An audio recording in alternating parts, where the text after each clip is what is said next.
3 p.m. in Minneapolis, a city on the edge, in the wake of a horrific tragedy that has spurred a nationwide battle over the truth of this incident as the Trump administration seeks to cast the shooting death of 37-year-old Renee Nicole Goode by an ICE agent as a response to what they are calling an act of domestic terrorism.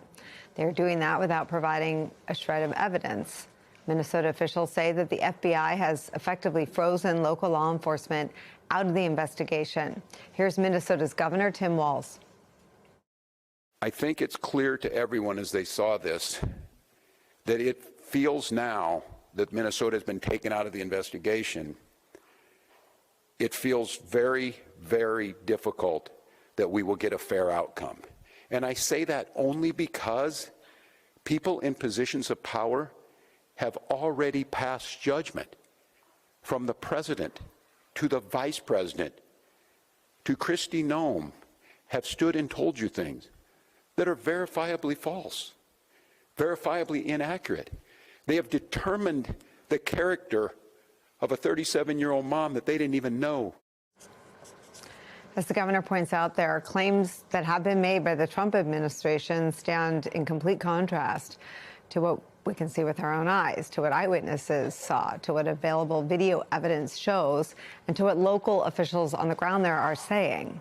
While Donald Trump told the New York Times in an interview that the victim in the shooting, quote, behaved horribly and, quote, ran him over, end quote, a New York Times visual investigation by the same paper that interviewed Trump, analyzed 3 different camera angles and showed that Goode was driving away from the officer when he opened fire. Here's what that investigation found. This is the agent who shoots the driver. He walks around the car filming and disappears from view. Other agents pull up and order the driver to exit her vehicle. One of them grabs at the door handle and reaches inside. The SUV reverses, then turns right, apparently attempting to leave. At the same time, the agent filming crosses toward the left of the vehicle and grabs his gun. He opens fire on the motorist and continues shooting as she drives past.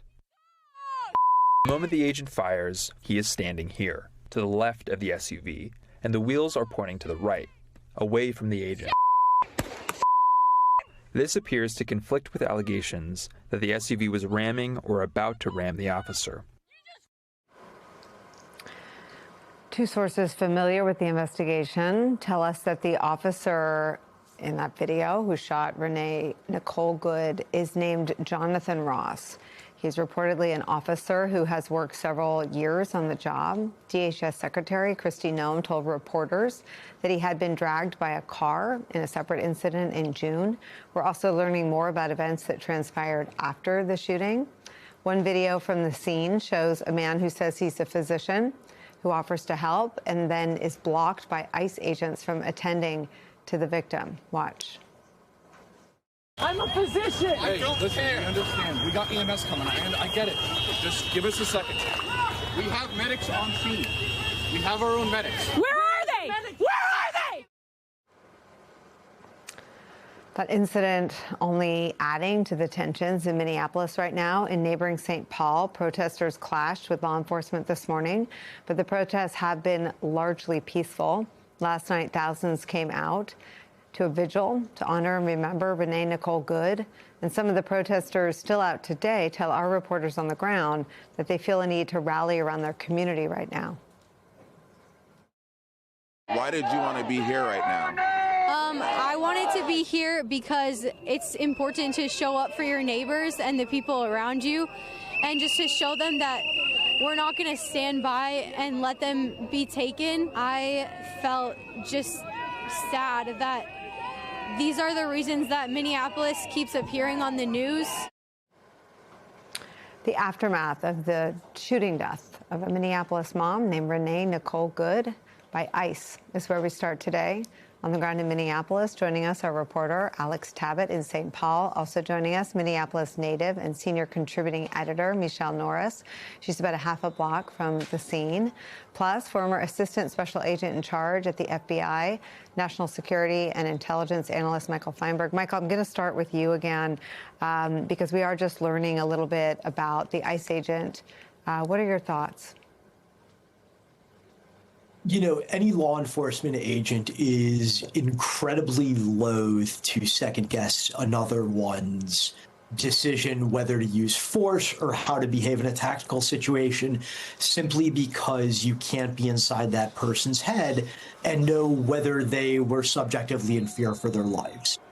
But I've seen enough footage from enough angles and read enough eyewitness reports that I genuinely don't understand what the agent or officer could have been thinking when he pulled that trigger.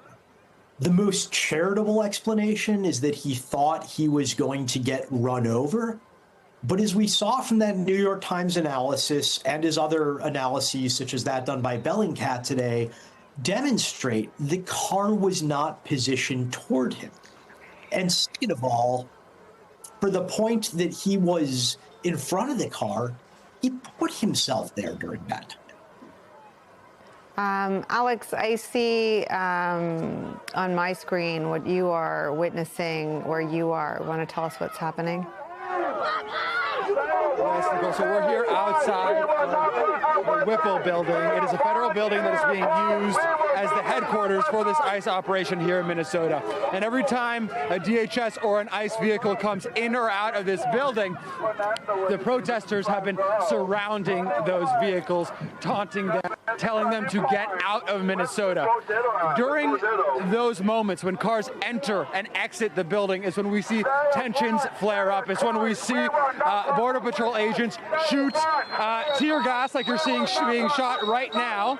And when you see detention, so far we've caught eight detentions on camera since this protest first began at pardon me, Nicole, at 7 a.m. this morning, rather. Nicole, I'm going to grab my Alex, cameraman.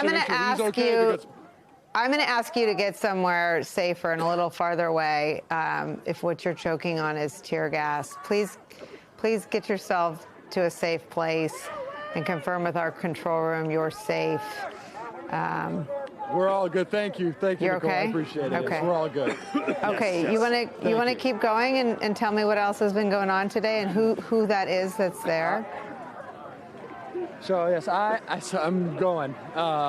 So yeah, basically there's about a couple dozen protesters that we've seen here right now. It's really thinned out since it started at 7 a.m. We've caught 8 arrests on camera, detentions on camera. We've seen that the people who gotten pepper sprayed are not necessarily those who are agitating the DHS, the ICE officers. It's also peaceful protesters. We saw a 72-year-old couple get pepper sprayed just an hour ago or an hour and a half ago.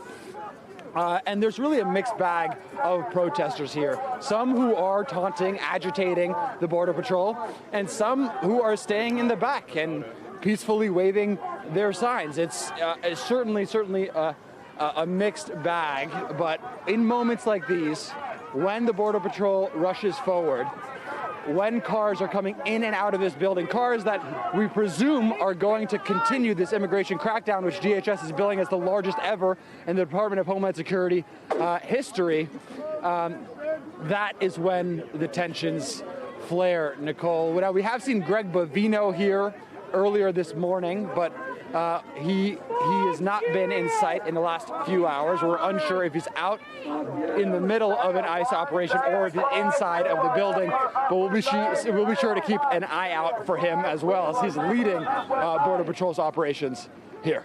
Nicole?